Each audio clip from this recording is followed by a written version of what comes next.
Alright, a video response to the old hacks guy who, we're just kind of starting this conversation in kind of a hostile manner, and I'll try not to add any further to that. But let me just explain the context. I mean, you came to me with the crap, okay, with the argument that somehow I wasn't giving your stuff fair shift or shrift or whatever in Stickham or some other thing, and that, like, I should make videos about policies I don't necessarily believe are the best policies, and somehow that's on me or something. And so, yeah, I came back at you a little bit hostile. And this last video didn't help the situation a whole lot, because I don't think you addressed anything, any real parts of my argument. It just, let's go through the list. All right, you made this complaint twice, is that, why should I be ragging on you about the fact that you're not subbed to the instant runoff voting channel? Well, the whole idea, you say, oh yeah, you're about changing the world. Well, guess what? You change the world by organizing people. And if people can't simply hit a subscribe button to a channel that doesn't produce 10,000 videos, it's not going to show up in your subscription list every day. That's right. Maybe one video a month or every 2 weeks at the most. And so, yeah, it's not going to be a big problem. So why not be subscribed to it? Why not indicate you support a reform of our democracy? Why not? Okay, so now we get to the argument, because now you think there's something flawed in instant runoff voting. Your argument is completely bogus. I mean, you sit there and say, well, the people somehow get fooled by the politicians and the money, and they can't see through the money and the lies of the politicians, but yet you want them to write policy. Now, does that make any sense? I mean, if they had instant runoff voting, you don't have to vote for a Democrat or Republican anymore, or even a Libertarian. You don't have to vote for any politician that's backed by any money. And if you have a system where you get 10 choices or 20 choices, or we could on the internet, you could have 500 choices. And so all somebody would have to do is gain a little bit of momentum, a little bit of popularity. And that happens by people hitting subscribe buttons. That happens by people talking about individuals who are talking reform and change. And if they don't have a party supporting them, and they don't have some ulterior motives that are going to be obvious, you're saying that, and the other imbecility of your statement is that there's no honest people to run for office. That somehow that's the limiting factor, and that's just a pile of crap. Because if there's no honest people to run, then there's no honest people to be doing the voting either, is there? There's lots of things, and then you made some gripe about, oh, well, it's a 200-year-old democracy, and democracy's always been a failure, and blah, blah, blah. Yeah, it doesn't have to be. It's a failure because it didn't have the technology when it was invented to have instant runoff voting. It didn't have the technology when it was invented to do away with geographic districts, okay? Because you couldn't know somebody 50 miles away or 500 miles away. You can, with technology, know somebody far away. You can vote for them. People can have a national agenda, not a narrow state agenda, not a narrow county agenda, not a narrow town agenda. They can have a national agenda. On policies, you bring up marijuana and the fact that Obama doesn't placate 3 million people. Yeah, he doesn't placate them because it's not in his interest to do so in the two-party system. Okay, it's only a liability. It doesn't win him votes, it loses him net votes. So he doesn't want to touch it. It's a third rail kind of subject, so he avoids it. Sure. All right, but what is the real advantage? Okay, you're not going to win a referendum, an initiative on legalization. So, I mean, the real game would happen in a Congress. If the Congress was representing real ideology, then individuals could vote for people that were going to talk about liberating, this vice law, getting rid of stupid vice law. There'd be a real argument on the floor of the Congress. There'd be representatives who were advocating for legalization or decriminalization. They would be elected. All right, and that's what you're going to get if you get rid of this stupid geographic voting district, and if you apply instant runoff voting. The politics changes under that circumstance, and it changes dramatically. And I think it will achieve everything you want in terms of having a more direct democracy.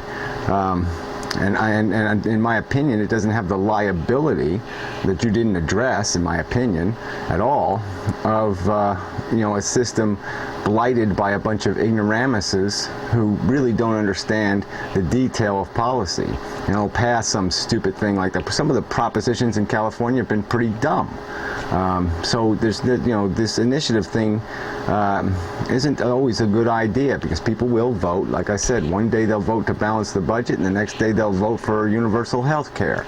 And those two things aren't going to be compatible. And at the same time voting for no tax increases. So you'd end up with three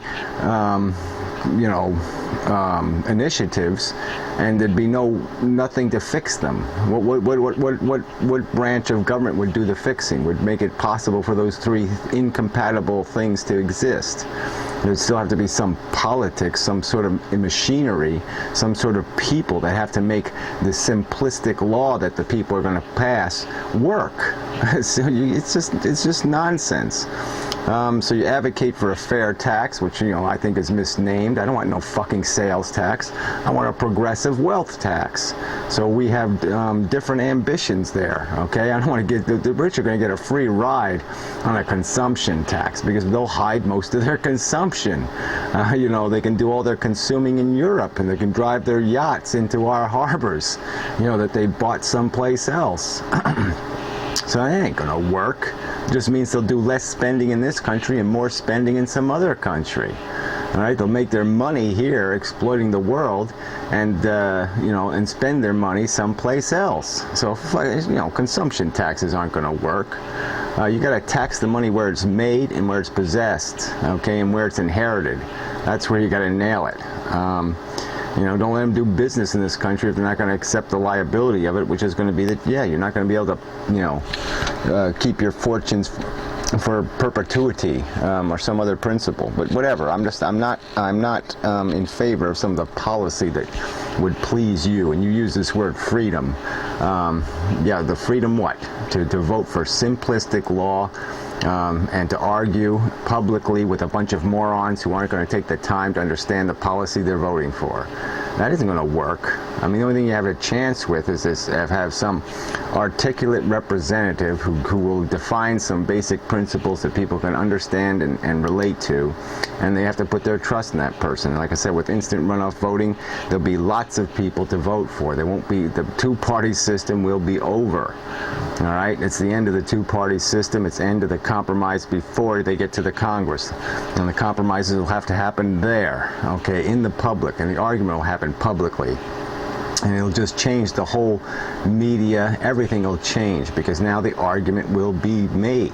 It'll take place. It won't just be some little tiny issue, because now the issue is going to have to be dealt with. It's going to be people on the floor of Congress talking about it. And I think that's a huge difference from what we have now. So what else is there to say? Like I said, I mean, it's, we're working towards different ends, apparently, all right? Because, as much as you're saying you're talking about, the great Savior, I just don't see it, okay? I have a different Jesus, and mine is in fixing representative government. I'm just not thrilled with the idea, like I said, of the average asshole. I mean, yes, 10, 20, 30, 40 years from now, maybe it can happen. Maybe people will take the damn time to spend a few hours on a website, or a few hours doing this and researching and figuring out what is good policy and what is bad policy.